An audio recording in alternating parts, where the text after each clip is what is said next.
Welcome to Community Conversation, the Havens podcast, where we talk about faith, life, and everything in between. I'm Courtney. I'm hosting tonight, and I have the pleasure of interviewing my mom and dad, Terry and Candice Forga. And I just was thinking this morning, I was on the phone with my mom, and I was thinking about how cool it is to live in an age where we can have stuff documented, because I would have really enjoyed getting to know my great-grandparents and my grandparents when they were younger. So now, maybe 100 years from now, your great-great-grandchildren, my great-great-grandchildren will be able to look back on these conversations and get to know us. Yes. And what our lives were like, and not just see us in pictures. Absolutely. So that's really great. Mm-hmm. Thank y'all for joining me tonight. Thank you for having us. Okay. Let's start with the first fun question. What is a song that you hear that always puts you in a good mood? Gigi? Well, I can think of it, but I can't remember the name of it. Something about, don't worry, be happy. Yes, I knew it was that. I knew it was that one. When did that one come into play? Because I don't remember that when I was younger. No. I don't know, several years ago.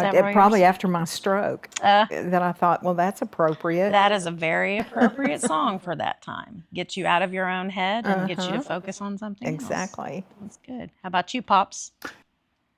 There's a lot of songs that make me happy, a lot of stuff, but the one that jumped into my mind was Twist and Shout by the Beatles. Nice. I bet when that song came on, because it has such a bold opening, I bet when that came on, people just lost it. Yeah, it had a kind of a La Bamba beat to it. It starts off really strong. On it. Yeah. I would put you in a good mood. Mm-hmm. And that song lasts through the ages. Yeah. And it aged well. In 93, 94 at MacArthur, we had a big all-school assembly, and the Air Force Academy cadet choir came in there, the men and women, and they sang, and all the kids, MacArthur kids are sitting there, And then they came out with a group of them that were playing rock music. And the first song they played was Twist and Shout. And everybody went nuts. Those kids went bonkers. And I'm sitting there looking, I'm going, all right. And this guy came up to me and he said, this place is fixing to go nuclear. But, those kids, they all knew it, and it just lit the place up. That's so awesome. I would have given my right eye to sit there and watch that. It was something. I was trying to think about songs that have really aged well. Like when I ask y'all some of these questions, I was thinking about mine, and I'm like, oh my gosh, how do I narrow that down? I couldn't ask y'all what your favorite song was, because I don't think I could do that in like a million years. It's just hard. Yeah. But I was thinking of another one that really aged well was Into the Mystic by Van Morrison. That song is a great feel-good song. Yes. That's probably on my top 5 of ones it just ages so well, and that's just a feel-good song. That's a great song. He's got so many. I know he does. Like Brown Eyed Girl. I wonder why you like that one. Yeah. Okay. Favorite movie and why? Sleepless in Seattle. That's a great movie. I know it. I love that movie. Loves that movie. I've seen it like 5 or 6 times, maybe more. I can watch movies over and over and over again, and she gets tired of them, but every time I've said, let's watch Sleepless in Seattle, she's down. She goes every for time. It. Yeah. And she used to tell me it wasn't even Sleepless in Seattle. It was Sleepless. Sleepless. I thought it was between that one or The Grinch. Yeah, both because of them. my mom will watch The Grinch. Yep. and she will laugh like every time as it is the first time she is watching the movie. It is the best. It's so much fun to watch it with her. All right.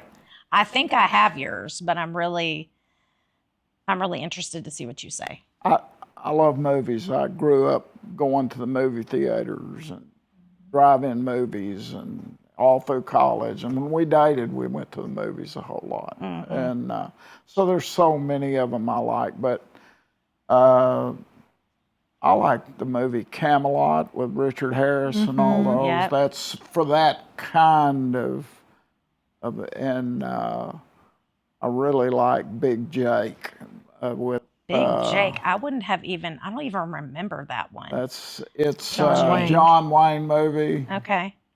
And I mean, I'm sure I've seen it. Really good movie. And then Midway. That's the one that I thought for sure you were going to say number one, because I feel like I've seen Midway more than any other human aside from you. Now that's the Midway with the first one that they made, not the remake. Before you were born. Yeah. Okay, weigh in on the second one. How did you like the second one? It was good. It was good. Not as good as the first. It was more of a, it had a dramatic plot to it and that sort of thing. But that other Midway, I like it so much because it is, my dad was a World War II veteran in the Pacific. Yep. And that was spot on almost. Pretty accurate. Of how everything went down in the battle. Yeah, I remember you took Daxton to see that one, the remake in the theater, but I never weighed in on what you thought about it because it was a good, entertaining movie, and I liked it, but it was not nothing like the other one because it was so based on historical stuff. Yeah, that's good. I mean, there was drama in there, all different kinds of things. Yeah, they but added as far a different storyline. Tactical part of the battle, it was pretty accurate. It was very accurate. Okay. I know the story, but not a lot of people know it in its fullness. How did the two of you meet? Kelly? I was hanging out with one of my high school teammates. I just started going back to school to get certified to teach. I had a degree, and I was ready to, but I was going up in Alpine to Sul Ross. Not much going on the weekends, so I was coming home for the weekends and working at a truck stop, a 24-hour truck stop. That part I didn't know. On Saturday and Sundays. Yeah. And from 8 to 5. And then Steve Casey and Alan Williams, other Hitler Youth, we would go over to Odessa because there wasn't a lot happening in Monahans. And he met a girl at a nightclub, and they were she got tired of. Oh yeah, that's right. They were engaged. They got tired. She got tired of being one of the guys, and she kept telling me there was this really cute girl that just came in to work for us. And what was the place you were working, Mama? Mechanical Seal. Mechanical Seal. Yeah, Mechanical Seal. And this all the oil field. Yeah. And so she kept asking me, blind dates, and I wasn't looking for a girlfriend. Right. I wanted to get through school. P.S. He was engaged before. Yes. So he wasn't exactly looking for another one. I didn't want anything else to do like with that. And so Alan kept telling me, come on, Frog, you need to go out with this girl. I saw her and she's really cute. Cute. So I said, when a guy tells you that they're cute, then it's okay. Yeah, you don't necessarily trust the girls. I said, okay, we'll go out next weekend. And she was having the same kind of problem. Oh, I'll bet. she was, I would just say no. I don't think so. I'm not- I've had one of not those, my and that gig. wasn't fun the first time. Yeah. But we went out, and she was just. We had so much We fun. did She have was a stunning. lot of fun. She was just knockout good looking, and all she talked about was her little baby girl. She had a Yes. little baby girl. And so, in a period of a few hours, you can figure out sometimes what kind of a person You're dealing is, with. and we just had a really good time, and at the end, Did you know that you wanted to see her again, like pretty soon on? Yeah. Yeah. After about, I don't know, 3 or 4 hours, Yeah. I was like, I wouldn't mind going out with her again. And so, when I walked her up to her apartment door and I said, would you like to go out again? She said, yes, I would, and so it was. Tell her what you did later. Oh, Yes. and she This is the talked. best part. She talked about her baby the whole time. What's her baby's name? Kimberly Dawn. And so anyway, I was,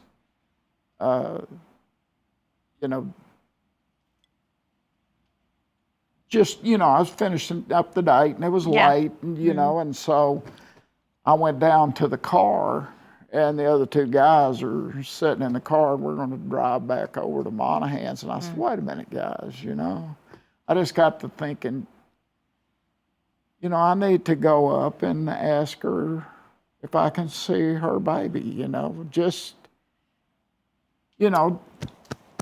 and so I didn't pick up babies. I picked up my nephew, but he was flesh and blood, and that was the first baby. And you were going to break him, so. First, I was scared to death I'd drop one of them or hurt them. And so anyway, I went back up, knocked on the door, and she came to the door and looked at me like, and I said, I'd like to see your baby girl, would you? And so she looked, and we walked in there, and it was just, soft light, and she was in the baby bed, and I was looking at her, and I was going, wow, she's cute. Had blonde hair like her mother, and she was real cute, and she turned over and opened her eyes and looked at me, and then blue eyes just, hit me, and I was like, wow, and she smiled.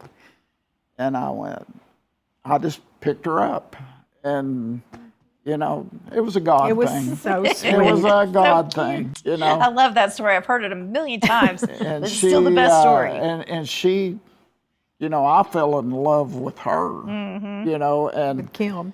so I was holding fell in love her, with Kim and she first. was reaching up, had longer hair, had hair then, Had and hair. she was playing with my hair, and I was holding her and looking at her, and she was just the cutest, pleasant little thing.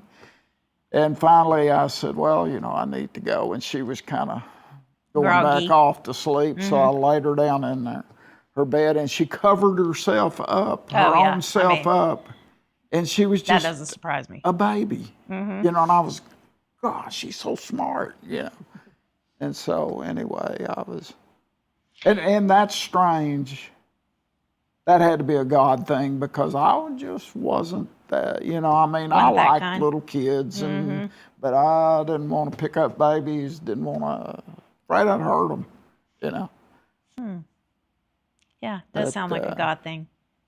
What were your thoughts when this guy ended up back at the door Oh my gosh. asking to meet your daughter? I bet that was Well, weird. it was weird. Yeah. It was very weird, but I showed him in. I said, well, sure, and showed him in, and he picked her up, and I was thinking, oh my gosh. My heart was just racing. Sounding. Yeah. Oh. It was just so sweet. I mean, Yeah. totally unexpected. Yeah. and this wasn't something that my buddies Talked you into talked me Yeah. into, and it wasn't, it wasn't because I felt like I needed to do it for her. Sure. It wasn't anything like that. You were just It's curious. something. Very curious happenings going on Some on that thing- blind date.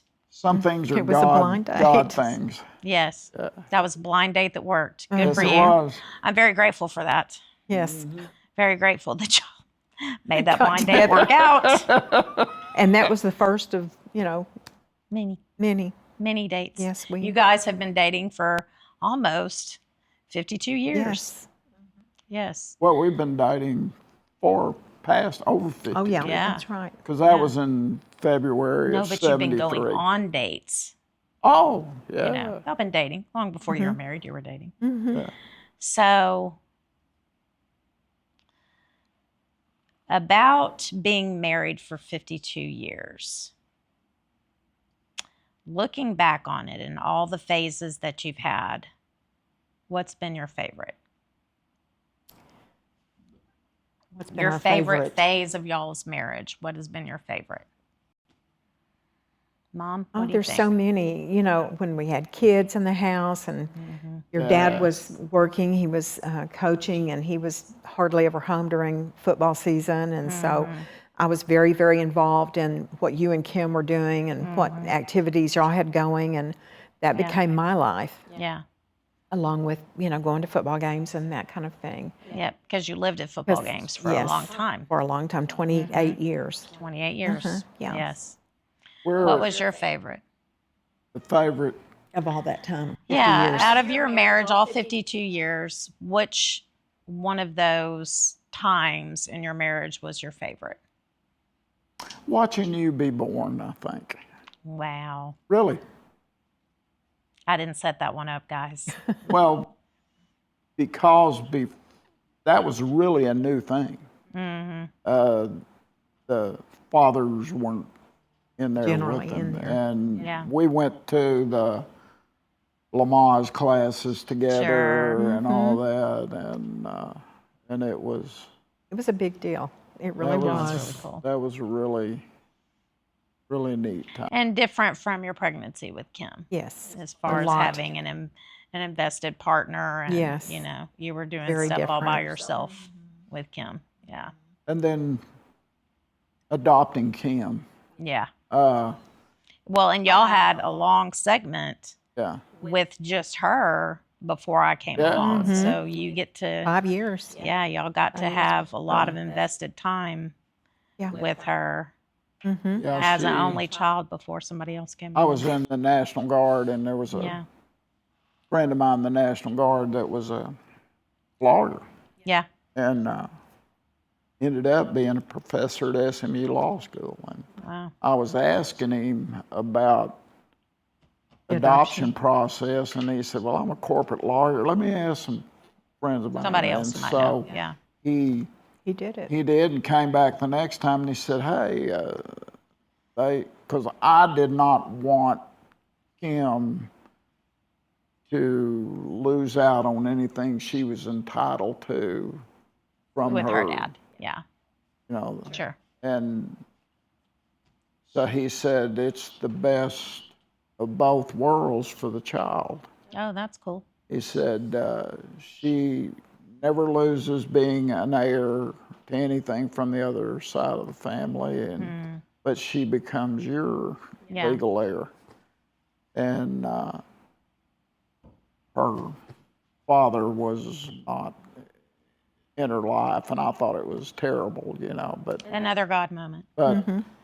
anyway, so he said, "I'll do it for you free. You just pay the court Wow. cost." And he said, What a "It'll cool take guy. me a while to learn how to do all this paperwork." But he And did it was about a month or two later, and he said, He'd figured it out. he lived in Dallas, and he said, "Meet me in court Monday or Tuesday, wherever it is." And he said, "You just pay the court cost, and whoever you want to invite in there, you can invite." And so Little Mama and Big Daddy came That's so cool. down too, and she was 4, I think. Yeah. And so we went up through there, and he said, "I'm going to talk. If I ask you a question, you answer the question. but Keep it don't short and ask sweet. me any questions. Gotcha. And just go through. And so he's going through all these questions, and I'm noticing the judge, and he's looking at me and writing and looking and writing, and you know, and then finally he said, "I've heard enough. I've heard enough." He said, "You do realize that if something happens to this child's mother, that she is yours to take care of the rest of your life?" And I said, "Yes, sir, I do. I I realize hope so." that. He said, "You're all right with that?" And I said, "Yes, sir." It's the plan. He said, "This Hits it is with it." gavel. And So cool. and it was A done deal. a done deal. But she was mine before that. She was mine. Yeah, she long was yours before long that. Yeah, that's awesome. I love that story. I know it, but I love it. Well, before we get into some harder questions about faith building and all those things, let's go ahead and stop and pray. Lord, we thank you so much for today. We thank you that you're sovereign, Lord. We thank you for all of these stories that you've built, Lord, every single one of them. Every one of the community conversations are stories of humans that you have seen through from start to their current time, Lord. And we just want to glorify you tonight and realize that as much as this is our story, it's your story to tell, Lord. And we're so grateful for every part of that, the good, the bad, and all those things that formed us, Lord. We thank you for all these things. In Jesus' name, amen. Yeah. All right. We're going to back up and rewind a little bit. Your first exposure to faith. Who was that started that? Even if it was just planting a little seed, do you remember where your faith started? Yes, I do. Okay. It started through my mother's best friend. What was her name? Bernice. Bernice. Bernice Yeah, was I my remember mom's Bernice. best friend. Yeah. And she or her husband would come and get my brothers and I for church every Sunday, and then again on Sunday night for the youth program. Wow. And I think I was probably 7, maybe even younger by the time we started. And that went until I could drive. Wow. Yeah, it went on and on and on, and And they always came and got you. always came and got us. You know, my parents were not church-going people. They just weren't. Yeah. I actually didn't even know if my dad was a believer Yeah. until he was on his deathbed. Yeah. Yeah. But my mother was a believer. yeah. And but anyway, it's, you know, I give all the credit to my mother's friend Bernice. She saw to cool it that friend. we all, you know, went to church. It's awesome. Thank God for Bernice. Yes, thank you, Lord. How about you, Pops? I grew up, and both of my grandfathers were ministers. Right. And now my mother and dad weren't farthest thing from wanting to be involved in that kind of life, but we went to church Yeah. all the time. So I grew up around it, and I was, you know, around my grandparents. My earliest memories, you know. I remember sitting on my grandmother Powell's singer sewing machine that was a pedal, singing Jesus. I don't know why I remember that. I was really That was an little early memory. and rocking on that. But you know, I grew up and around the church. We weren't the kind that were there every time the doors were Sure, open on the sure. church, you know, because I think both of them were, and they had about all of the, you know, Yeah, they were probably in every time the lights were on. yeah, they were believers, but Yeah. they were modern type. Sure. And they had grown up with a whole lot of influences, and some that they chose in their adult life to kind of vet out and find truth from themselves. Yeah, I can understand that. And our families were uneducated folk, good folks, Sure. and farmers. Grew up Right. as on farms in Arkansas, and you know, so as my dad grew up, mother grew up during the Depression, and Sure. you know, Hard times. hard times, and working hard, and my grandmother Forga, she could read and write and was very, very, you know, religious, very good woman.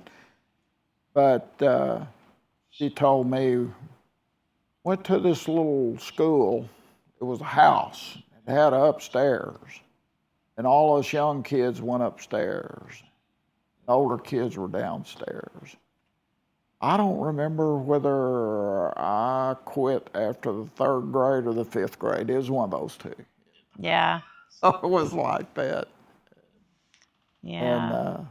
And none of them had, but they were literate people. They could read and write, Sure. and cipher and stuff, but Times were very different.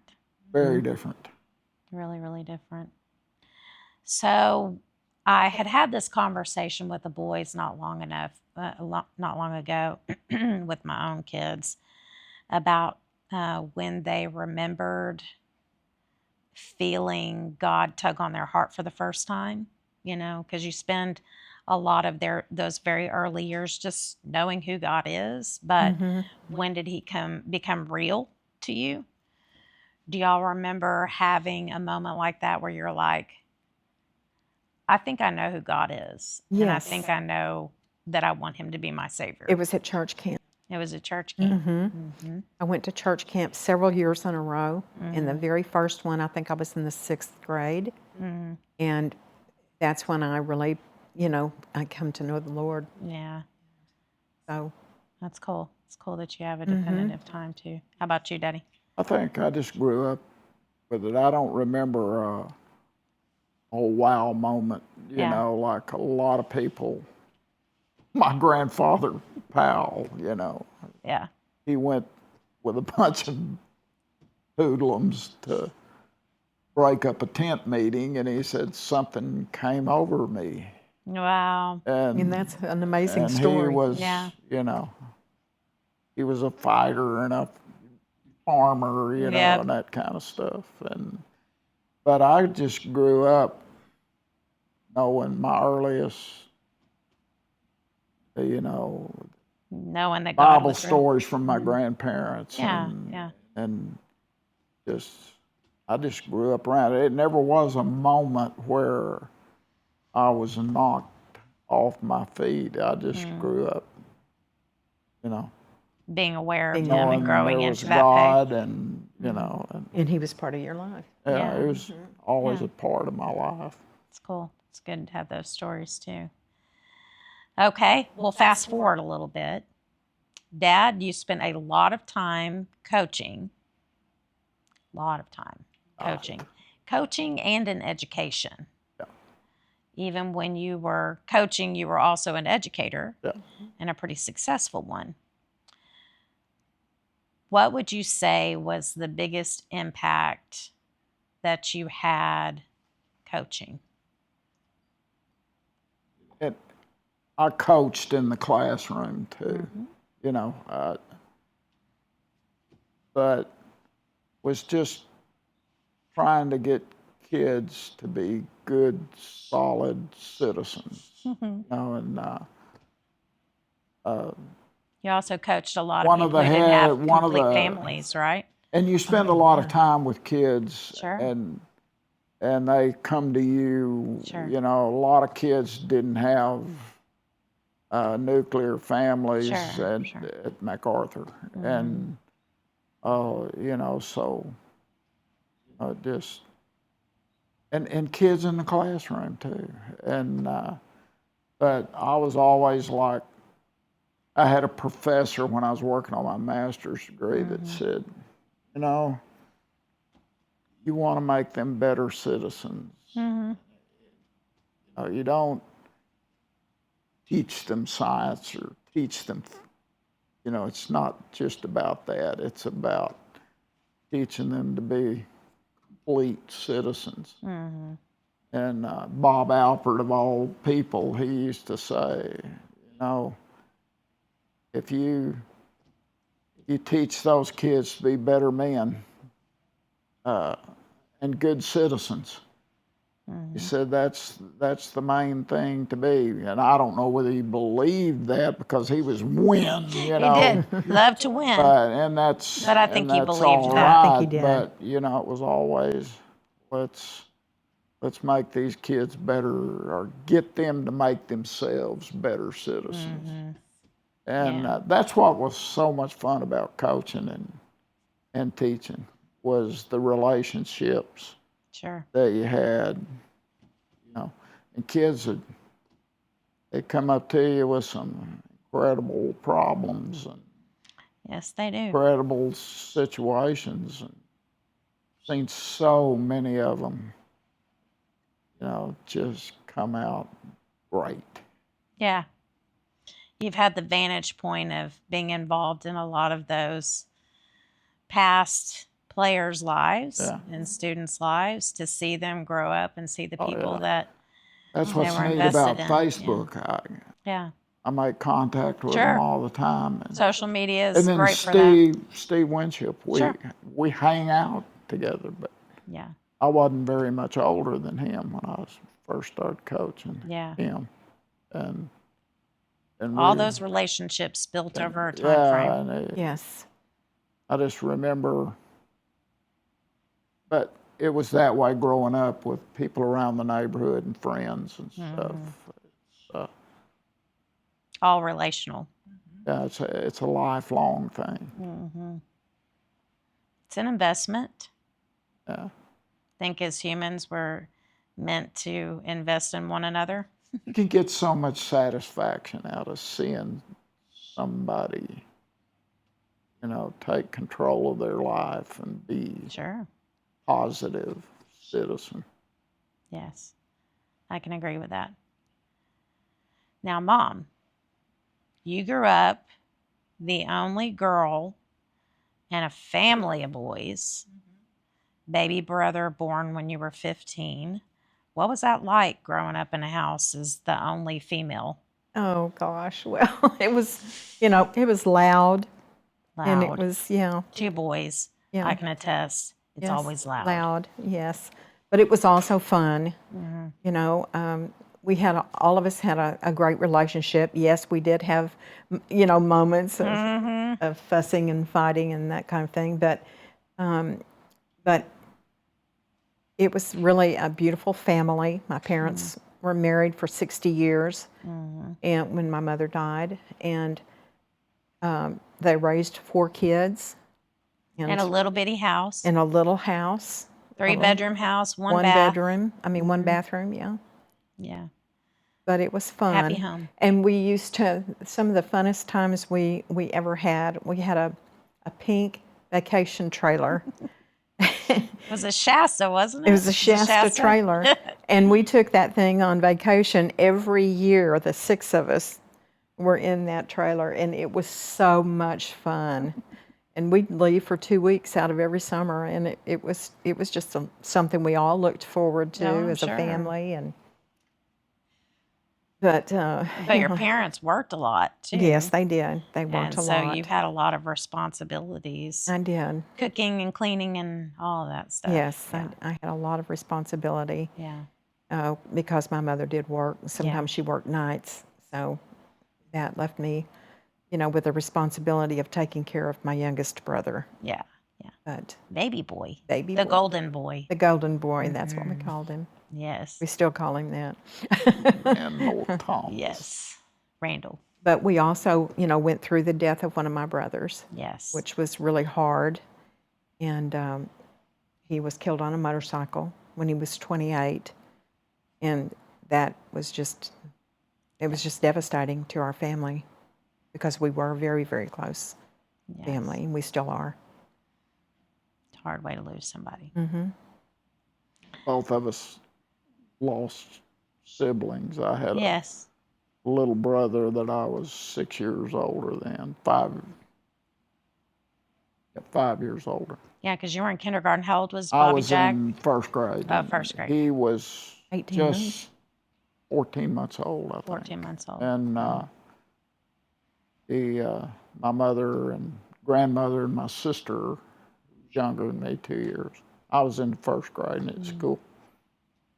They pulled up and got stopped by a train.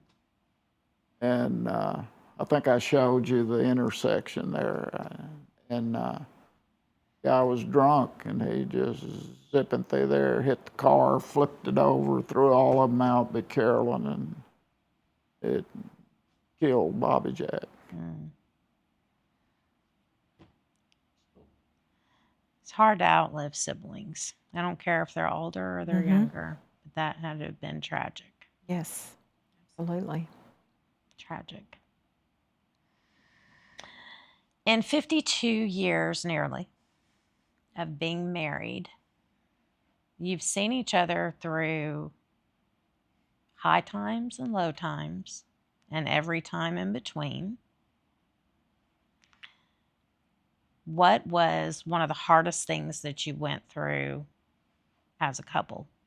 There's a lot of hard. Yeah, there's a lot of hard things. I could think of 3 off the top of my head. When I think about that question, I think about how difficult it was when Terry and I had to split up and go take care of our parents at the same time. He went to Monahan's and took care of his mom and dad, and I went to Hobbs and took care of my dad. My mother had just passed away. Sure. And it was hard. It was. Because y'all spent months. Back and forth and back and forth. Back and we forth were and weeks gone for months. Yeah. It was hard. Yeah. Because it was 600 miles away.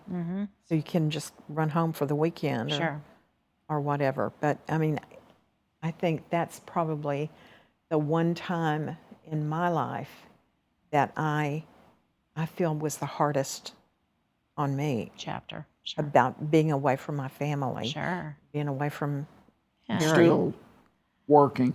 Yep. You know, and then she fell down a staircase. My freshman year in college. First year I was a head coach. Yep. And it was scary as all get out. And had to. It was 5 weeks of healing. Yep. On 5 weeks crutches. of healing. It wasn't during football season. Thank God. Usually everything else happens during football season. It was during spring football. Yeah, I would, good thing I was head coach because I could go home during the daytime for a while. And her grandmother came. Sure, yeah. Came down and helped. And it was a tough time. Now this one's specific. A time that was a really big faith builder in y'all's relationship.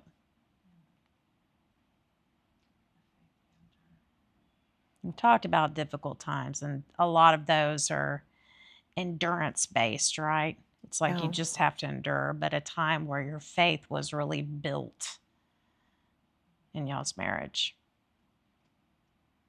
I just remember you and Scott going to the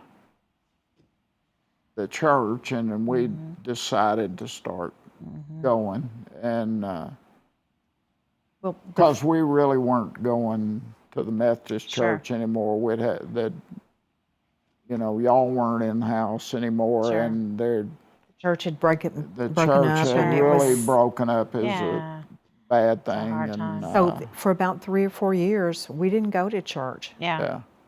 Till y'all got married, and then we started going to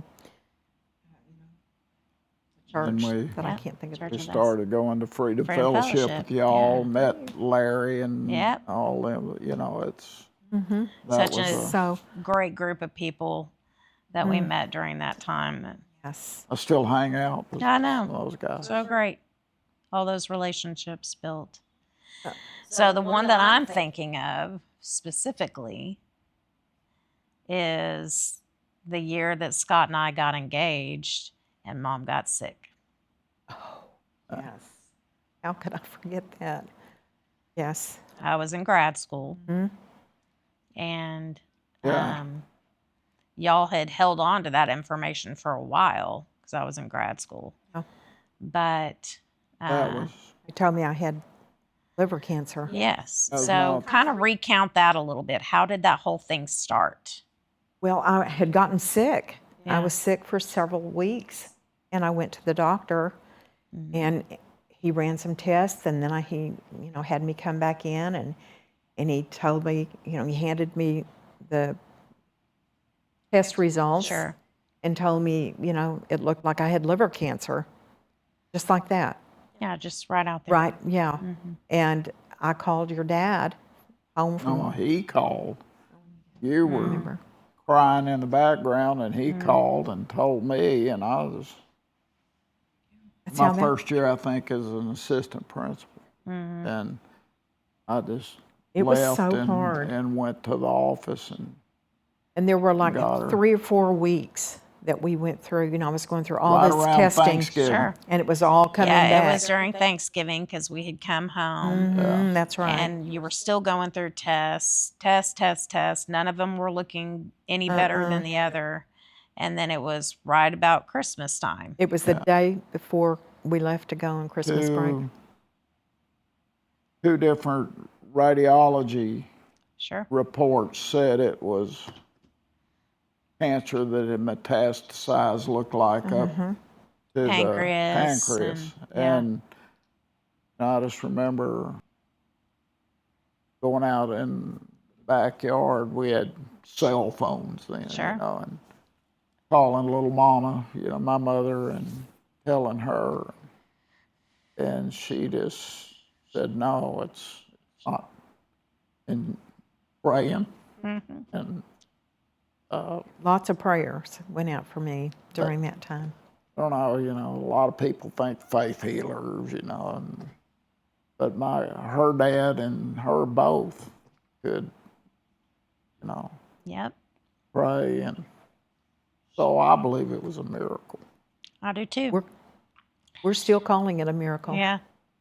And then her doctor came back and said basically that, nope, we don't know what happened in the pancreas. That's not there. But what she has on her liver is hemangiomas, and she could Yeah, and live they her whole said- life like that. And I remember asking him, well, what about the ones in the inguinal area that they said it looked like it metastasized? He said, there's nothing in there. We still go to that doctor. Yep. He actually came back off of vacation to Yes, see you. he did. I forgot Yeah. about that, but yes, he did. He's a great doctor. Yeah, that's the faith builder I think of.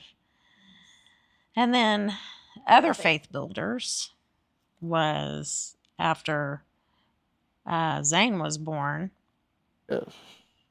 and watching that was pretty hard watching. Yes, that was very hard. Yeah.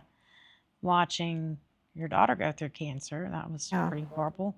It's hard enough to go through it, but I remember thinking at the time that it would be so much harder to watch it. It is. It's harder to Because you watch can it. do nothing. At least when it's happening in your own body, it's like you feel like you have some sort of control over, even if you don't. Yeah. But to have to watch is just the worst. Oh gosh, and that It's was the worst. a whole year Yeah. of all of Yeah. that. One whole year Yeah. of going through all of that. Yeah. Cancer, new baby, all that. First grandbaby. Yes. Yeah. It's a hard story. Looking back on your parents, because both of your parents had very successful, long marriages, lots of trials, lots of hardship. Americans during that time went through some hardships that us at this present time just cannot touch. No, that's true.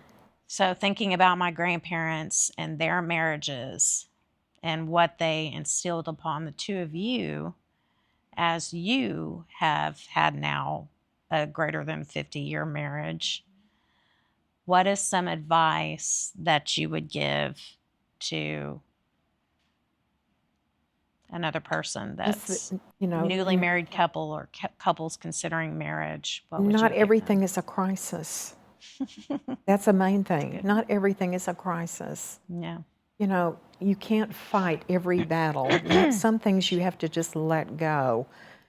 And if you do, the next day it seems to have disappeared. So Yeah. I think that's one of the best things I can say is just And pause and let it. That's right, just I think pause. too, we came from families, or nuclear families, Sure. and it was, you know, they survived through all kinds of things, you know, and they stuck together. It was just something you did, you Right. know, and it was important that you do that. Sure. And you know, I learned that from them, you know, Sure. and then I learned it playing sports. You know, when you think you can't go another step, you know, you got other people there depending on you, and you're gonna get it done, Yeah. one way or another. And that's the same thing.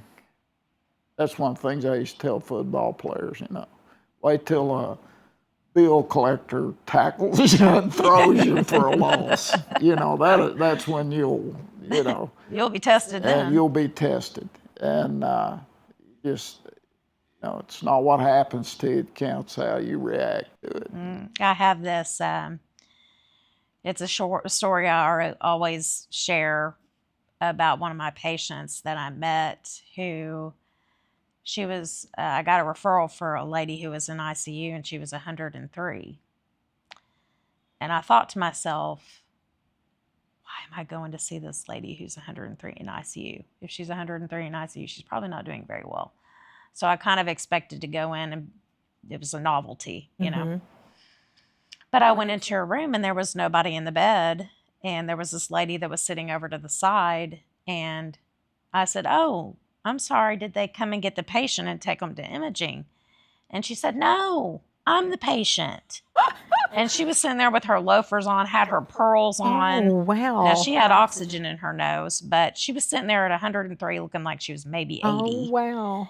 And I said, "Ma'am, what are you doing in my ICU looking like that?" And she said, "Well, I was doing my laundry." And I had to stop her. And I said, "Well, where do you live?" And she said, "Oh, I live in my apartment." So she was still living in a retirement community, Oh, wow. doing her laundry. 103. And she had moved her laundry basket from one side of the room to the other, tripped on her rug, fell into her coffee table, and punctured her lung. Oh, dear. Whoa. And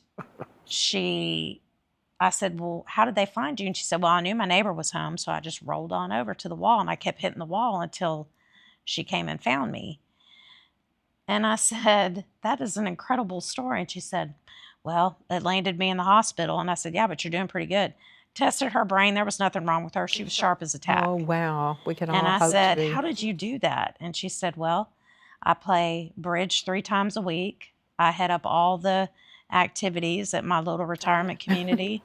That woman was going to live to be 112. But what you were just talking about a second ago just triggered my thought. I said, "Okay, you've made it to 103.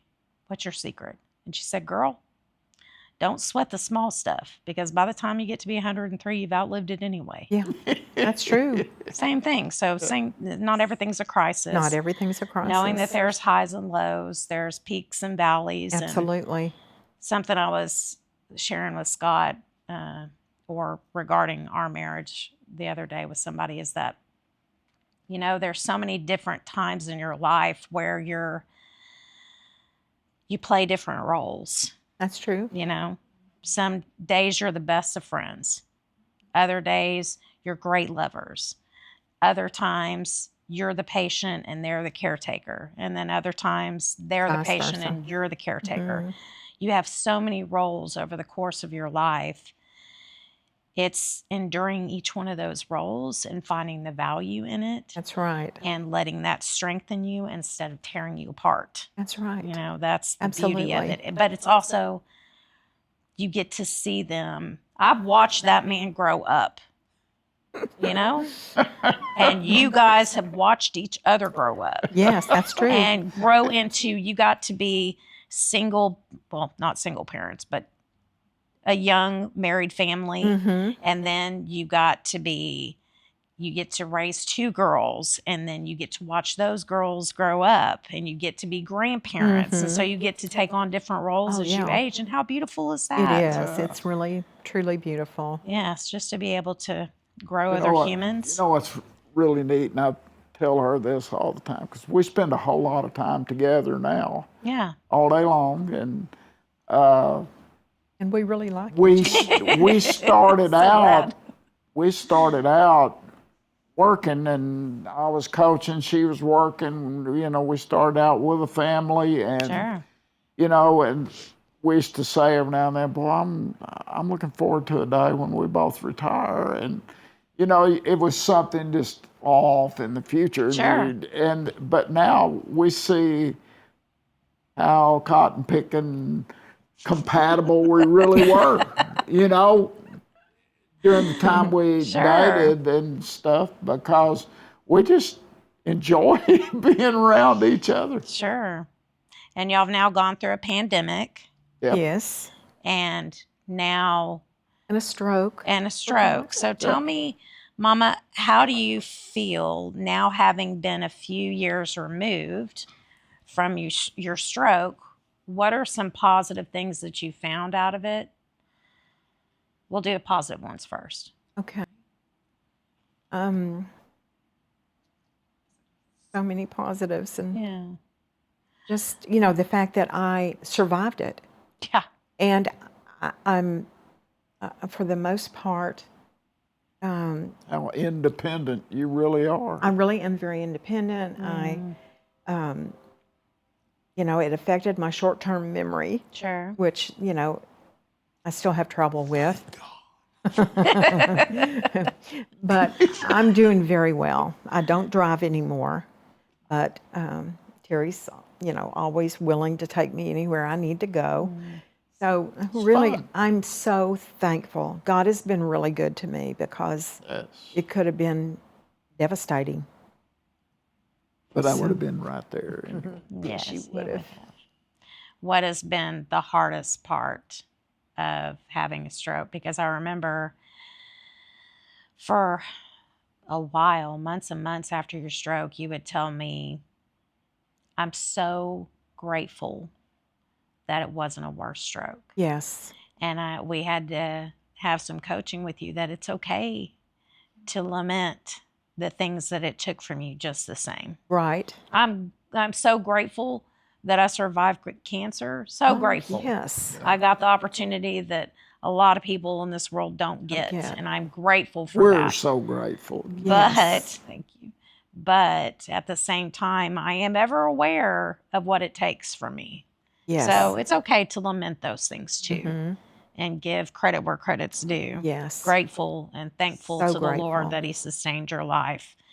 But also think about those things that you will forever be different in some ways. Yes. Yeah, I'm But not the through it same. all, you see the hand of God. absolutely.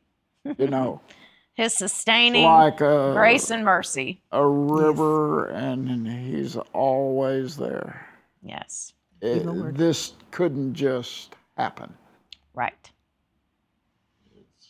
We What was it that you said Einstein said? God does not play dice. yeah, God does not play dice. That's absolutely right.